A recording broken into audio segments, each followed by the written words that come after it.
नमस्कार लाडक्या बहिणींनो, मी शुभम पवार. लाडकी बहीण योजनेची ई-केवायसी सुरू झालेली आहे, परंतु भरपूर अशा लाडक्या बहिणींच्या मनामध्ये भरपूर शंका आहेत, भरपूर प्रॉब्लेम आहेत.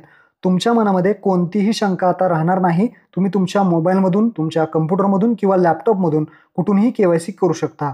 तर या व्हिडिओमध्ये लाडक्या बहीण योजनेची ई-केवायसी कशी करायची ते सांगणार आहे. व्हिडिओ शेवटपर्यंत पहा. चॅनलवरती पहिल्यांदा आला असाल चॅनलला सबस्क्राईब करून ठेवा. महत्त्वपूर्ण व्हिडिओ तुमच्यासाठी घेऊन येत असतो. तर चला मित्रांनो, व्हिडिओ सुरू करूयात.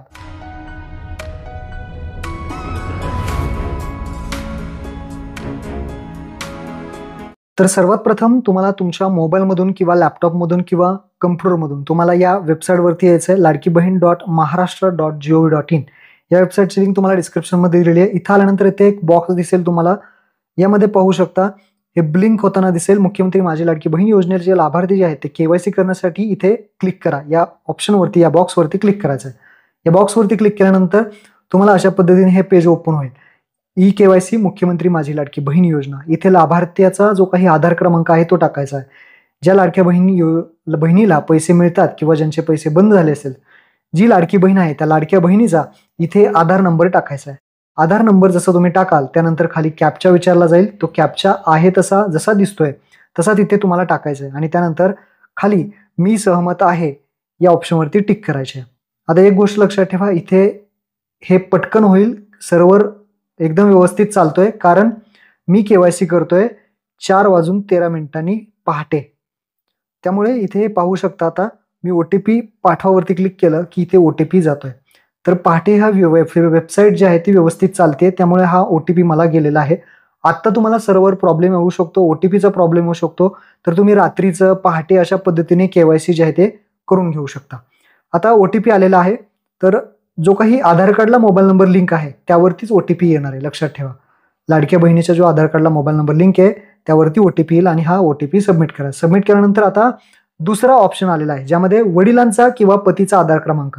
आता ज्यांना वडील किंवा पती नाही आहेत त्यांच्यासाठी काही ऑप्शन नाही आहेत. त्यामुळे भरपूर जण कमेंट करत होती की काय ऑप्शन आहे का. काही ऑप्शन आलेला नाही. ऑप्शन आल्यानंतर व्हिडिओ बनवला जाईल.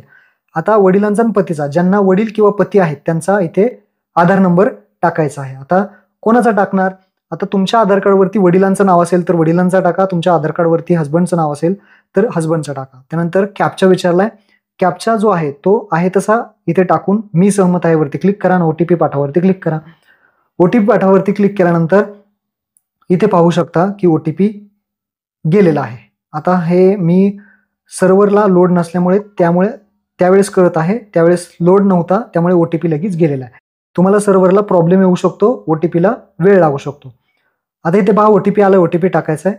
जो काही आधार नंबर आहे पतीचा किंवा हस्बंडचा, त्यांच्याच आधारला मोबाईल नंबर जो लिंक असेल त्यावरतीच OTP येणार आहे आणि तो OTP सबमिट केल्यानंतर इथे आपल्याला पुढे ऑप्शन आलेला आहे ज्यामध्ये वडिलांचं पतीचं नाव इथे ऑटोमॅटिकली दाखवलं जाईल. जे फॉर्म भरताना तुम्ही टाकलं होतं ते टाकल्यानंतर जात प्रवर्ग विचारला जाईल. जात प्रवर्ग समजून घ्या. इथे मराठीमध्ये दिलेलं आहे, मी इंग्लिशमध्ये सांगतो. पहिला आहे SC, त्यानंतर ST, त्यानंतर OBC, त्यानंतर VJA आहे. VJA झाल्यानंतर NTB आहे, त्यानंतर NTC आहे, त्यानंतर NTD आहे. विशेष मागास म्हणजे SBC आहे आणि सर्वसामान्य म्हणजे जनरल किंवा ओपन म्हणतो. ओपन आहे शेवटी सर्वसामान्य. तर अशा पद्धतीने आहे. तुमची जी काही कॅटेगरी आहे, जात प्रवर्ग आहे, ती तुम्हाला इथे सिलेक्ट करून घ्यायची आहे. मी तुम्हाला इंग्लिशमध्ये सांगितलंय. आता हे सिलेक्ट केल्यानंतर भरपूर जण हा एक प्रश्न आहे त्यामध्ये कन्फ्यूज झाले होते. मी सुद्धा पहिला व्हिडिओ टाकला त्यावेळेस कन्फ्यूज झालो होतो. तर हा प्रश्न जरा नकारार्थी आहे, तो तुम्ही समजून घ्या. ज्यामध्ये माझ्या कुटुंबातील सदस्य नियमित कायम कर्मचारी म्हणून सरकारी विभाग, उपक्रम, मंडळ, भारत सरकार किंवा राज्य सरकारच्या स्थानिक संस्थेमध्ये कार्यरत नाही किंवा सेवानिवृत्ती वेतन घेत नाहीत. होय, बरोबर आहे तुमचं. आम्ही याच्यामध्ये नाही, निवृत्ती वेतन घेत नाही. हो, बरोबर आहे. तर आपल्याला इथे होय निवडायचंय. हे वाक्य बरोबर आहे, त्यामुळे आपल्याला काय निवडायचंय? होय निवडायचंय.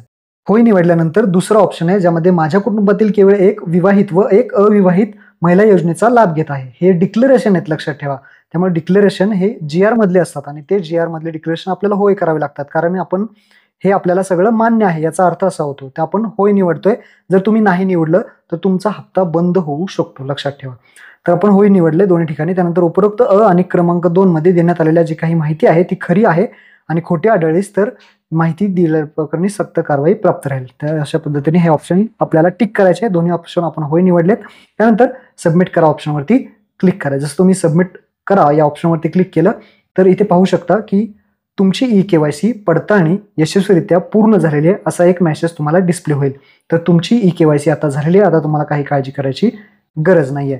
तर अशा पद्धतीने लाडक्या बहिणींनी आपली केवायसी करायची आहे. तुम्ही तुमच्या मोबाईलमधून, कम्प्युटर, लॅपटॉपमधून किंवा शेजारील महाई सेवा केंद्रामधून जाऊन आपली जी काही ई-केवायसी आहे ती पूर्ण करू शकता. यामध्ये जर काही बदल आला तर आपण त्यावरती व्हिडिओ बनवण्यात येईल. आता भरपूर जण म्हणतील केवायसी झाली आहे का नाही ते कसं पाहायचं, तर त्याच वेबसाईटवरून येऊन तिथे लाभार्थ्याचा आधार क्रमांक लाडक्या बहिणींनी आपला आधार नंबर टाकायचा आहे.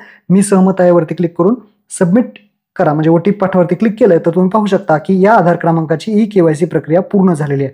म्हणजे केवायसी झालेली आहे का नाही ते सुद्धा तुम्ही तिथेच पाहू शकता. तर हा एक महत्त्वपूर्ण व्हिडिओ होता. आपल्या सर्व लाडक्या बहिणींना हा व्हिडिओ शेअर करा. धन्यवाद. जय हिंद, जय महाराष्ट्र.